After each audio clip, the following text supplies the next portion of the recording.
Boaz monta vers la porte de la ville et s'y établit. Voici que celui qui détenait le droit de rachat, dont Boaz avait parlé, vint à passer.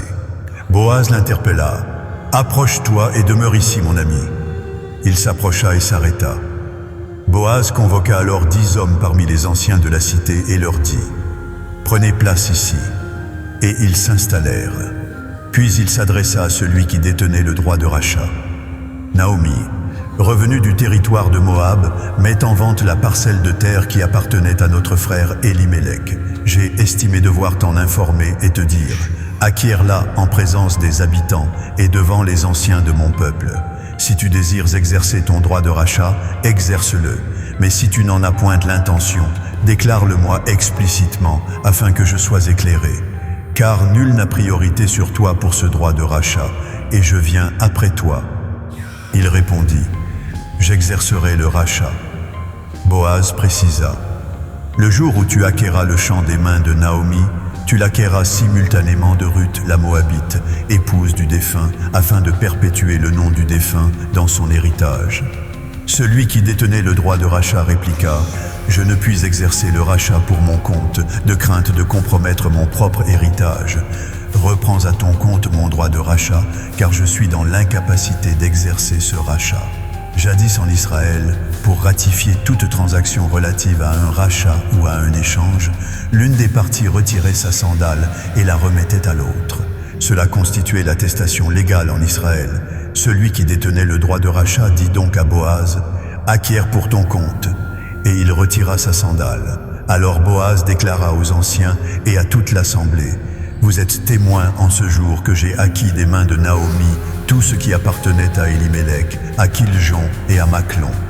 De plus, j'ai acquis pour épouse Ruth, la Moabite, veuve de Machlon, afin de perpétuer le nom du défunt dans son héritage, et pour que le nom du défunt ne soit point retranché d'entre ses frères, ni de l'assemblée de son lieu. Vous en êtes témoins aujourd'hui. » Toute l'assemblée présente à la porte, et les anciens proclamèrent, « Nous en sommes témoins. Que Yahweh rende l'épouse qui entre dans ta demeure semblable à Rachel et à Léa, qui toutes deux édifièrent la maison d'Israël. Manifeste ta vaillance en Ephrata et acquiert une renommée illustre dans Bethléem. Puisse la descendance que Yahweh t'accordera par cette jeune femme rendre ta maison semblable à celle de Péretz, qu'enfanta Tamar à Juda. » Boaz épousa Ruth, qui devint son épouse, et il s'unit à elle. Yahweh bénit Ruth de la faculté de concevoir, et elle enfanta un fils. Les femmes déclarèrent à Naomi, « Béni soit Yahweh, qui ne t'a point laissé manquer aujourd'hui d'un Rédempteur, et puisse son nom être célébré en Israël. Cet enfant restaurera ton âme et sera le soutien de tes vieux jours, car ta belle-fille qui t'aime l'a enfanté, elle qui vaut mieux pour toi que 7 fils. » Naomi prit l'enfant, le plaça contre son sein et devint sa nourrice. Les voisines lui attribuèrent un nom, proclamant « Un fils est né à Naomi ». Et elles le nommèrent Tobed. Ce fut le père d'Isaïe, père de David.